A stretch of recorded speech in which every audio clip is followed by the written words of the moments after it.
Vamos a mirar otro ejemplo.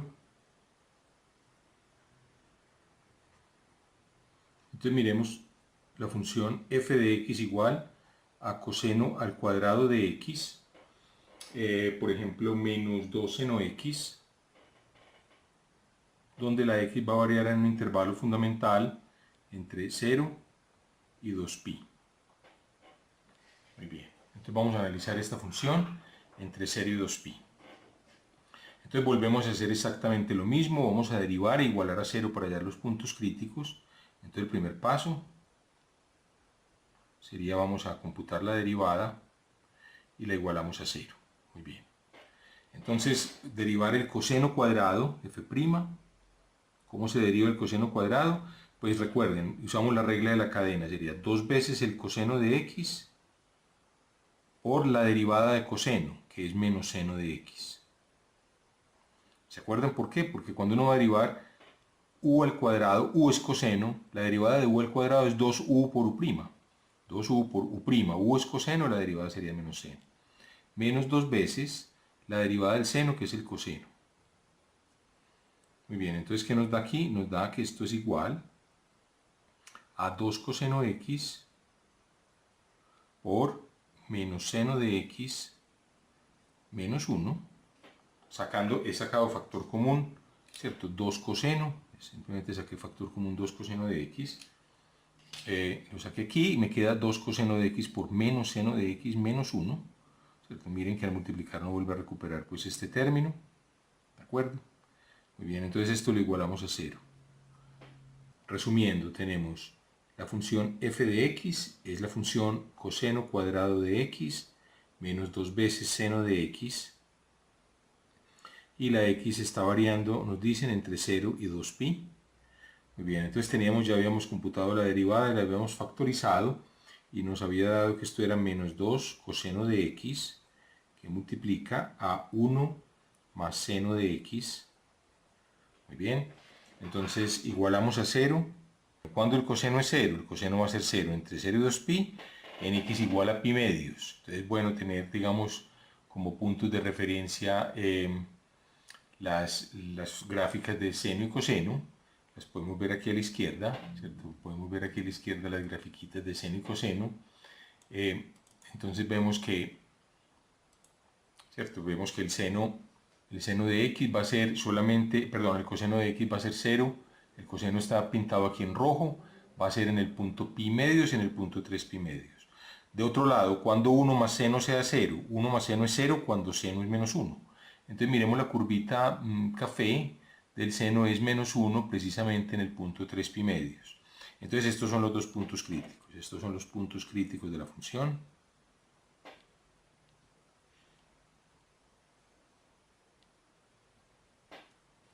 Muy bien, entonces ahora hagamos una tablita para mirar. Entonces en esta tabla vamos a poner como el intervalo de la x, digamos, pongámoslo en una primera columna, el intervalo de la x aquí, no sé, entonces pongámosle más espacio, aquí ponemos el intervalo de la x aquí, y aquí las funciones correspondientes, estos dos factores, o sea, vamos a poner el factor menos 2 coseno x, pongámoslo en esta columna, y pongamos el factor 1 más seno x en la otra columna, 1 más seno x en esta columna, y después entonces la función f' de x, que es el producto de estas dos. Entonces para esto vamos a determinar los signos de esta función. Muy bien. Entonces pongamos aquí los correspondientes intervalos. Aquí vamos a poner el intervalo. Entonces, sí, miremos algunos intervalitos. Y aquí tengamos una guía, digamos una recta real, de lo cual no nos va a interesar en esta recta real sino el tramo 0, 2pi, pongámoslo por aquí. Aquí tenemos pi, aquí tendríamos, digamos, 3 pi medios, que van a ser los puntos relevantes. Aquí tenemos pi medios si ustedes quieren, pero bueno, vamos a ver si necesitamos todos esos puntos. Muy bien, entonces vamos a mirar por debajo de pi medios. Entonces entre 0 y pi medios, x entre 0 y pi medios. Miremos en ese intervalo. Entonces, entre ese intervalo, si ustedes miran la gráfica entre 0 y pi medios, el coseno entre 0 y pi medios es positivo. Ahí se ve la curva roja que es positiva, o sea, menos 2 coseno es negativo.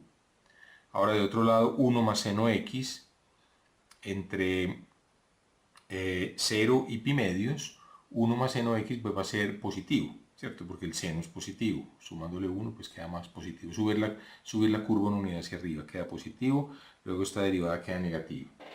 Entonces, primera conclusión, en este primer intervalito la derivada va a ser negativa y por lo tanto la función va a ser decreciente. Entonces marquemos aquí, esta va a ser derivada negativa. Ahora examinemos el siguiente tramo. Examinémoslo con cuidado, entre pi medios y pi, por ejemplo. Posiblemente podemos irnos hasta 3 pi medios, que es el próximo punto crítico. Bueno, vámonos mejor hasta allá, de una vez, hasta 3 pi medios. Entonces vamos hasta 3 pi medios, ¿y qué concluimos? Bueno, ¿qué pasa entre pi medios y 3 pi medios? Miremos las funciones. Entre pi medios y 3 pi medios vemos que el coseno es negativo, menos 2 veces el coseno, o sea, entre pi medios y 3 pi medios. Vemos que el coseno es negativo, lo vemos, la curva roja es negativa, aquí le ven ustedes a la izquierda, menos 2 coseno sería positivo. ¿Qué pasa con 1 más seno? Pues miremos entre pi medios y 3 pi medios, entre pi medios y 3 pi medios la curva es la curva café, ¿cierto? Entonces en 3 pi medios vale menos 1, si uno sube todo es una unidad, pues ve que es positivo. Entonces esta va a ser positiva también, entonces esta función va a ser positiva. Entonces en este intervalo, entre pi medios y 3 pi medios, el producto de estas dos cosas va a ser positiva, luego la derivada de la función va a ser positiva. Finalmente, entonces nos queda un intervalito, marquémoslo en azul, entre 3 pi medios y 2 pi. Entonces entre 3 pi medios y 2 pi miremos nuevamente las gráficas, entre 3 pi medios y 2 pi el coseno es positivo, menos 2 coseno, entonces marquémoslo aquí, entre 3 pi medios y 2 pi. Entonces aquí vamos a ver qué ocurre con las derivadas, va a ser el coseno es positivo, menos 2 es negativo. ¿Qué va a pasar con 1 más seno x? Pues entre 3 pi medios y 2 pi el seno ahí va a tener, el valor máximo va a ser menos 1 y empieza a subir, o sea que siempre que le sumamos 1 va a ser positivo, ¿cierto? Entonces este va a ser positivo, luego esta derivada va a ser negativa y por tanto f' de x va a ser entonces negativa. Entonces miren, conclusión, en este intervalo, entonces pongamos la conclusión aquí, de una vez alarguemos un poquito la tabla, entonces llamemos a esto como esta columna conclusión. Entonces la conclusión es que entre 0 y pi medios la derivada es negativa, la función decrece. En el siguiente, entre pi medios y 3 pi medios, es creciente. Y entre 3 pi medios y 2 pi la función es negativa, entonces vuelve a ser decreciente. Entonces, ¿qué conclusión sacan uno? Entonces la función viene decreciendo y crece aquí, entonces este punto va a ser, es un mínimo relativo, y finalmente nos queda para x igual a 3 pi medios. La conclusión entonces es que entre este punto, marquémoslo, en 3 pi medios la función pasa de ser positiva, viene creciendo y luego decrece, entonces este es un máximo relativo. Aquí a la izquierda finalmente revelamos, digamos, corremos el telón y revelamos la función que analíticamente descubrimos cómo se comporta en el intervalo 0,2pi.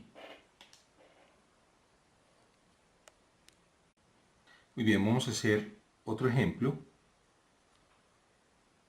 Entonces tomemos por ejemplo la función f de x igual al logaritmo natural de x dividido por raíz de x. Muy bien, entonces esta función, primero que todo, identifiquemos que no puede tener un dominio sino cuando x es estrictamente positivo, puesto que la raíz cuadrada exige que sea positivo 0, pero el logaritmo de 0 no está definido, el logaritmo solo está definido para números estrictamente positivos. Muy bien, entonces el primer paso es tomar la derivada, pues hallar la derivada. Entonces vamos a seguir la regla del cociente. Entonces tenemos el cociente de dos funciones. Si ustedes quieren, escribamos esta función como típicamente siempre la escribimos, logaritmo de x sobre x a la 1/2, o si ustedes quieren, es x a la menos 1/2 por logaritmo de x, quizás sea mejor así, y usamos más bien la regla del producto. Tenemos un producto de dos funciones, la función x a la menos 1/2 y la función logaritmo de x. Entonces vamos a derivar este producto. Entonces sería la derivada del primero, la derivada de x a la menos 1/2, pues sería menos 1/2 de x a la menos 1/2 menos 1 a la menos 3/2. ¿De acuerdo? Entonces he derivado x a la menos 1/2 pasando el exponente al frente y restándole 1. La derivada de la primera función por la segunda, que es el logaritmo, más la primera función por la derivada de la segunda. La derivada del logaritmo es 1 sobre x. Entonces simplifiquemos las cosas, nos queda menos 1/2 x a la menos 3/2 logaritmo de x, y aquí queda más, pues aquí quedaría, esto es x a la menos 1, menos 1 es menos 2/2 y menos 1/2 sumando los exponentes queda x a la menos 3/2. Muy bien, entonces podemos factorizar simplemente tomando factor común x a la menos 3/2, sacamos ese como factor común, aquí nos queda menos 1/2 logaritmo de x más 1. ¿De acuerdo? Cuando uno vuelve a multiplicar, pues hallamos esta expresión. Entonces, si ustedes quieren, esto es para que nos quede una cosa, digamos, más legible, 1 menos 1/2 logaritmo de x sería este primer factor entre corchetes, y el x a la menos 3/2 lo puedo pasar en el denominador como x a la 3/2. Y vamos a igualar esto a 0. Muy bien. Entonces, la primera cosa es cuándo es igual a 0. Al pasar el denominador no importa. Entonces, la cuestión es que esto va a ser 0. Es equivalente a afirmar, o sí, solo sí como le gusta decir a los matemáticos, cuando 1 menos 1/2 del logaritmo de x sea 0. O sea, esto es equivalente a afirmar que 1 es igual al logaritmo de x. Equivalente a afirmar que el logaritmo de x es 2. ¿Cómo sabemos para qué valores el logaritmo natural o en base e es 2? Pues obviamente cuando x es e al cuadrado. Si ustedes quieren, digamos formalmente, eleven e a la logaritmo de x a este lado y e al cuadrado al otro. O sea, si estas dos expresiones son iguales, e a la primera es igual a e a la segunda. Pero e a la logaritmo de x por definición es x. Entonces esa sería, digamos, la manera como formal de resolver esa ecuación. Entonces x es e al cuadrado. Entonces e al cuadrado va a ser el punto crítico de esa función. Este va a ser el punto crítico. Entonces este va a ser el punto crítico. Muy bien. Ahora vamos a determinar los signos. Pues tenemos aquí, si ustedes quieren, entonces volvamos a escribir la derivada. Es 1 menos 1 logaritmo de x, más legible que x a la 3/2 es la raíz cuadrada de x al cubo. Esta se supone que es la raíz cuadrada positiva, ¿cierto? Esta función, cuando no se advierte nada, es un convenio, se supone que hay dos raíces, la positiva y la negativa. Entonces miremos este numerador y este denominador. Entonces esta función, cuando va a ser positiva, este denominador siempre es positivo, porque recuerden, x siempre es positivo. Entonces no nos tenemos que preocupar por el denominador. Entonces esta función toda va a ser positiva cuando el denominador siempre es positivo, entonces va a ser cuando el numerador lo sea. Entonces esto va a ser equivalente a afirmar que 1 menos 1/2 log de x sea mayor que 0. Y esto es equivalente a afirmar entonces que 1/2 log de x sea menor que 1. ¿Cierto? Pasamos este a la derecha, a sumar, queda menor que 1. Y esto es equivalente a afirmar que el logaritmo de x es menor que 2, multiplicando por 2 a ambos lados de la desigualdad. 2 es positivo, luego la desigualdad se conserva. Y esto lo que nos quiere decir es que x es menor que e al cuadrado. Entonces, para puntos menores que e al cuadrado, la derivada es positiva. O sea, la función va a ser creciente para valores de entre 0 y e al cuadrado. Y va a ser decreciente, bueno, obviamente va a ser negativa, en el caso contrario, 1 menos 1/2 log de x va a ser negativa, si solo si el logaritmo de x va a ser mayor que 2, si, solo si el x va a ser mayor que 2, entonces es decreciente, ¿cierto? Este numerador es negativo, este es positivo, la función es decreciente en e al cuadrado 0. Y la conclusión entonces es que e al cuadrado va a ser un máximo local. Aquí entonces revelamos finalmente cuál es la gráfica. Si ustedes dudan, pues desde el principio grafiquen con GeoGebra y se van guiando con el GeoGebra, les va indicando si van por el camino correcto o no. Bueno, con esto hemos llegado al final de esta clase y los invito para que continúen viendo este curso virtual de cálculo diferencial. Muchas gracias por su atención.